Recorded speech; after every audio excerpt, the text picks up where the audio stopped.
Bismillahirrahmanirrahim. Assalamualaikum warahmatullahi wabarakatuh. A'udzu billahi minasyaitonir rajim. Bismillahirrahmanirrahim. Alhamdulillahirabbil alamin. Wassalatu wassalamu ala asrofil anbiya'i wal mursalin sayyidina wa maulana Muhammadin wa ala alihi wa sahbihi ajma'in. Rabbi shrah li sadri wa yassir li amri wahlul 'uqdatam min lisani yafqahu qawli. Wala haula wala quwwata illa billahil aliyyil azim. Alhamdulillahi rabbil alamin. Nawaitu ta'alluma wa ta'lima wa tazkura wa tadhkira wa nafa' wal intifa' wal ibadati wal istifadah wal hadsa ala tamassuki bi kitabillah wa sunnati rasulillah rasulihi wa du'a ila al-huda wa dalalata ala khair ibtigha wajhillah wa mardatihi wa qurbihi wa sawabihi subhanahu wa ta'ala. Amma ba'du. Pertama-tama marilah kita panjatkan puji dan syukur kehadirat Allah Subhanahu wa taala, karena berkat rahmat dan karunia-Nya lah kita dapat kita dapat mendengarkan sebuah video singkat ini yang insya Allah di dalamnya akan dipenuhi manfaat. Salawat serta salam tidak lupa pula kita haturkan kepada baginda Nabi besar Muhammad sallallahu alaihi wasallam, yang mana atas jasa beliaulah yang membawa umat manusia dari zaman kegelapan, zaman jahiliyah menuju zaman terang benderang, atau zaman yang penuh dengan akhlakul karimah. Di sini saya akan sedikit sharing mengenai penafsiran ayat surah Al-Ahzab ayat 56, yang mana penjelasan ini akan saya ambil sedikit sumber dari penafsiran tafsir Al-Ajhar, yang mana tafsir Al-Ajhar ini adalah salah satu kitab tafsir yang dikarang oleh ulama Indonesia yang sama-sama kita ketahui, yang kita banggakan, Profesor Buya Hamka. Semoga Allah merahmati beliau. Jadi di sini kita akan menjelaskan suatu ayat perintah untuk bersolawat, yang mana bunyi ayatnya tersebut adalah innallaha wa malaikatahu yusholluna 'alan nabi ya ayyuhalladzina amanu shallu 'alaihi wa sallimu taslima.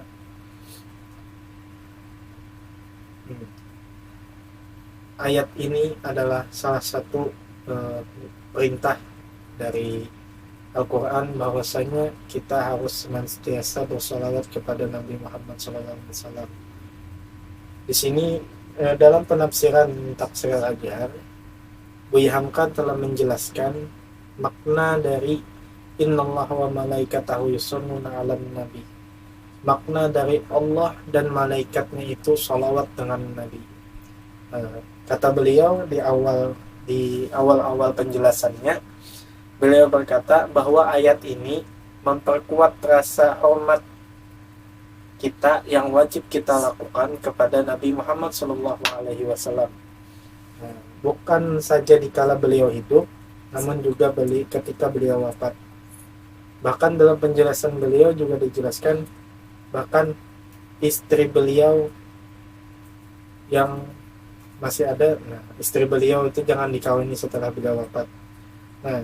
Bukan sampai situ saja, bahkan di dalam sini ada suatu kisah, sedikit penggalan kisah, yang mana Umar bin Khattab pernah memarahi sekelompok pemuda, yang mana pemuda ini simpelnya orang Banjar itu menyambat kada baadab gitu.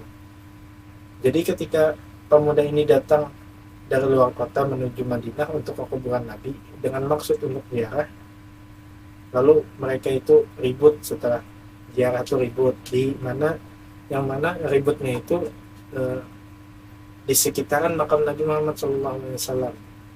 Kalau kita pahami, yang mana beliau ini, para pemuda ini, dia berkunjung kepada Nabi Muhammad, namun tidak menghormati Nabi Muhammad ini. Yang mana andai saja Nabi Muhammad ada di hadapan beliau, di hadapan para pemuda tadi tidak menghormatinya. Lalu Umar bin Khattab berkata sambil dengan karakteristik beliau yang tegas, keras, kalau engkau anak di sini, maka akan saya pukul engkau.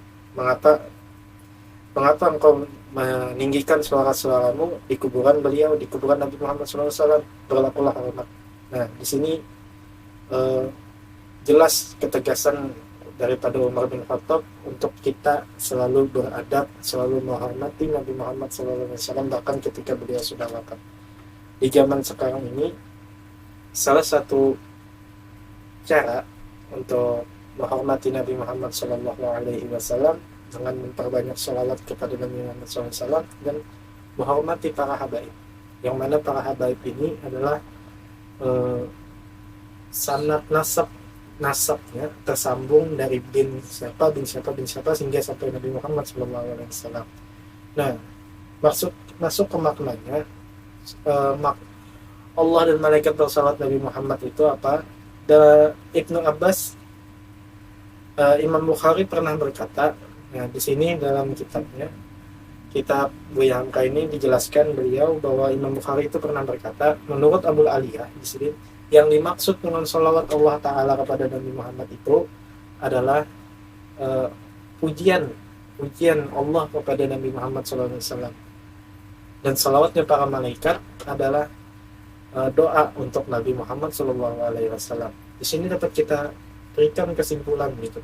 Kita berikan kesimpulan akan kewajiban kita untuk bersalawat kepada Nabi Muhammad SAW, yang mana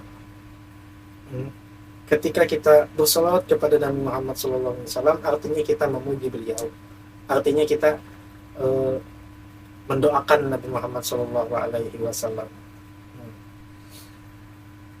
Bahkan Allah Subhanahu Wa Taala, yang mana itu adalah Tuhan kita semua, entah itu adalah pelengkap itu ada Allah adalah Tuhan kita semua, bahkan memberi pujian kepada Nabi Muhammad SAW. Lalu bagaimana kita sebagai hambanya? Di sini jelas akan perintah Allah Subhanahu Wa Taala agar kita bersalawat kepada Nabi Muhammad SAW. Dalam sebuah artikel yang pernah saya baca di di NU Online, online salah satu sumber yang saya sering ambil di sini. Nah, katanya innallaha wa malaikatahu yusholluna 'alan nabi itu salawat dari Allah Subhanahu Wa Taala itu berarti rahmat kepada Nabi Muhammad. Allah tuh menambahkan rahmat kepada Nabi Muhammad SAW, sedangkan salawatnya para malaikat itu atau kepada manusia itu, maka maksudnya itu doa. Nah, jadi salam itu adalah keselamatan dari mara bahaya dan kekurangan. Jadi tidak ada keraguan bahwa membaca salawat dan salam adalah bagian dari penghormatan kita kepada Nabi Muhammad SAW. Penghormatan kita dan pujian-pujian kita kepada Nabi Muhammad SAW. Barang siapa yang membaca salawat kepada Nabi Muhammad SAW, maka Nabi Muhammad pun akan membalas salawatnya, akan membalas doanya. Dimana diartikan di sini para malaikat dan manusia itu ketika Nabi bersalawat kepada Nabi Muhammad, artinya mereka mendoakan Nabi Muhammad SAW.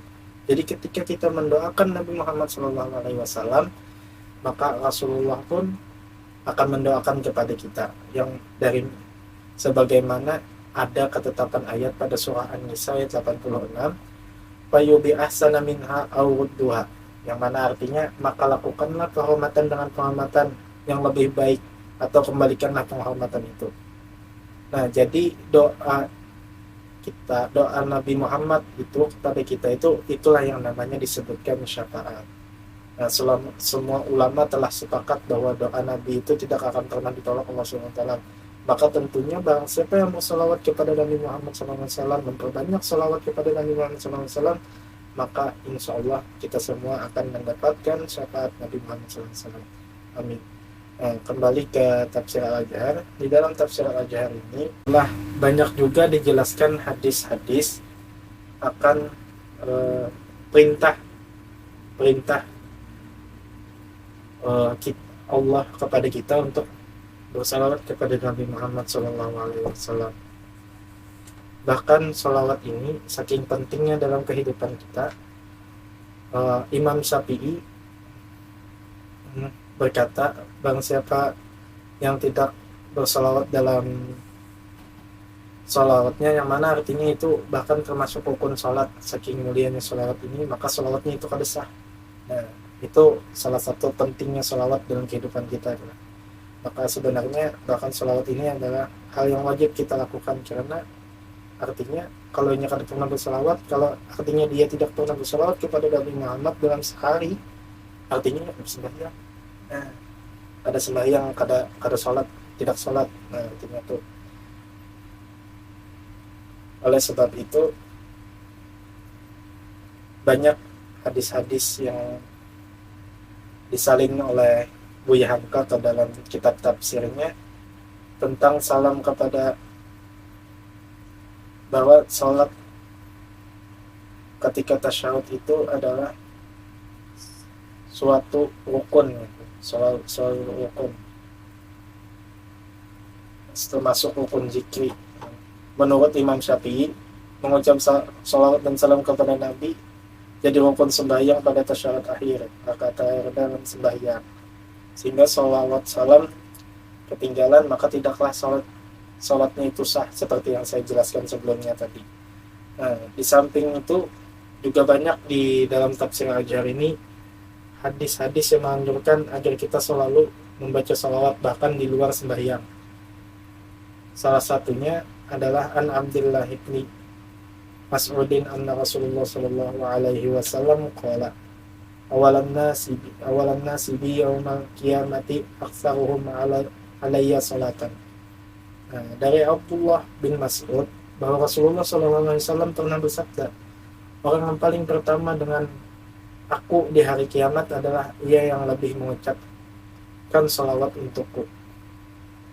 Artinya memperbanyak salawat dalam kehidupannya. Ketika dia berdiri, dia bersalawat kepada Nabi Muhammad SAW. Ketika dia duduk, dia bersalawat kepada Nabi Muhammad SAW. Ketika dia makan, dia ingat kepada Nabi Muhammad SAW, bersalawat kepada Nabi Muhammad SAW. Para ulama-ulama kita telah mengajarkan kepada kita, maksud kita dalam beraktivitas agar selalu bersalawat kepada Allah Subhanahu wa Ta'ala, agar kita itu mengingat akan jasa Nabi Muhammad SAW. Bahkan setiap makanan yang kita bacakan sholawat itu, maka akan memberikan keberkahan pada kita, diri kita sendiri.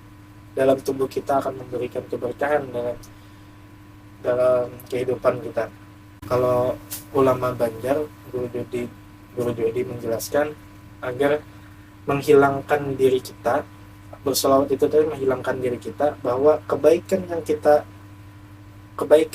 lakukan ini bukan kebaikan dari kita sebagai bentuk ketuhanan, tapi ini adalah kerjaannya Nabi Muhammad SAW atau gawiannya Nabi Muhammad SAW. Dengan kita mengingat bahwa itu adalah pekerjaan Nabi Muhammad SAW, maka hati kita akan selalu dekat dengan Nabi Muhammad SAW, akan selalu merindukan Nabi Muhammad SAW. Nah, itu oleh sebab itu mengapa kita harus memperbanyak salawat kepada Nabi Muhammad SAW, agar di hari kiamat itu Nabi Muhammad itu kenal dengan kita, atau bahasa Banjarnya itu pinandu kita Nabi Muhammad itu. Sedih lah gitu, Nabi Muhammad ketika di hari kiamat kita memberi syafaat, lalu Rasulullah tidak mengenal kita, bagaimana perasaan kita. Jangankan Nabi Muhammad, bahkan orang yang sekitar kita yang dulu kita pernah dekat, mungkin kita pernah cinta misalnya, atau pernah dekat, lalu tidak lama tidak bertemu, lalu orang yang tadi itu tidak ingat lagi dengan kita, yang mungkin itu ya rasanya sakit lah. Nah, lalu bagaimana perasaan kita ketika Rasulullah SAW memalingkan wajahnya dari kita? Seharusnya mungkin kecintaan kita pada Nabi Muhammad itu, bersalawat kepada Nabi Muhammad itu bahkan melebihi keinginan kita dari sekedar masuk surga. Bahkan dalam syair para ulama dulu, bahwa mereka ingin masuk surga bukan karena kenikmatan yang ada di dalam surga itu, tapi karena ingin bertemu yang punya surga. Siapa dia? Yaitu Nabi Muhammad SAW. Hadis lain juga dijelaskan, barang siapa yang bersalawat untuk aku 1 kali, maka Allah akan bersalawat pula untuknya 10 kali. Yang artinya, barang siapa yang telah bersalawat kepada Nabi Muhammad SAW itu 1 kali, maka Allah akan memberikan kebaikan dalam kehidupannya 10 kali. 1 kali bersalawat, Allah akan balas kebaikan sebanyak 10 kali.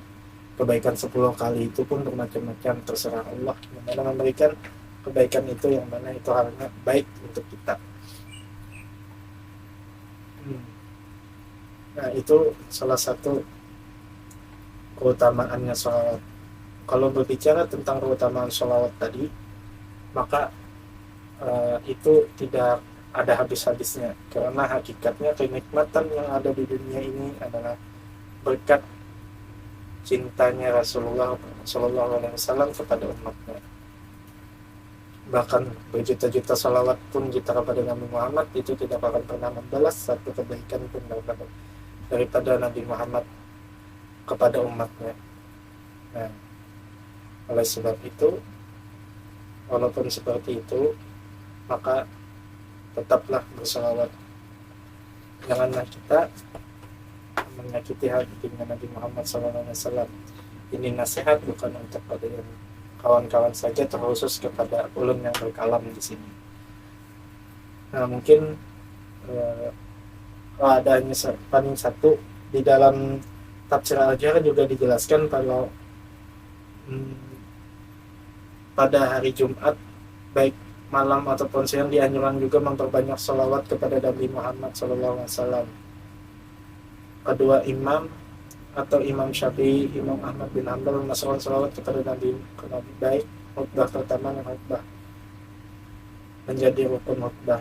Nah, bahkan ada satu riwayat yang mengatakan bahwa hari Jumat ini, ketika habis hari Jumat itu, ketika matahari terbenam, maka amalan-amalan kita itu disetor kepada Nabi Muhammad agar Nabi Muhammad itu mengetahui apa yang diamalkan oleh para umatnya.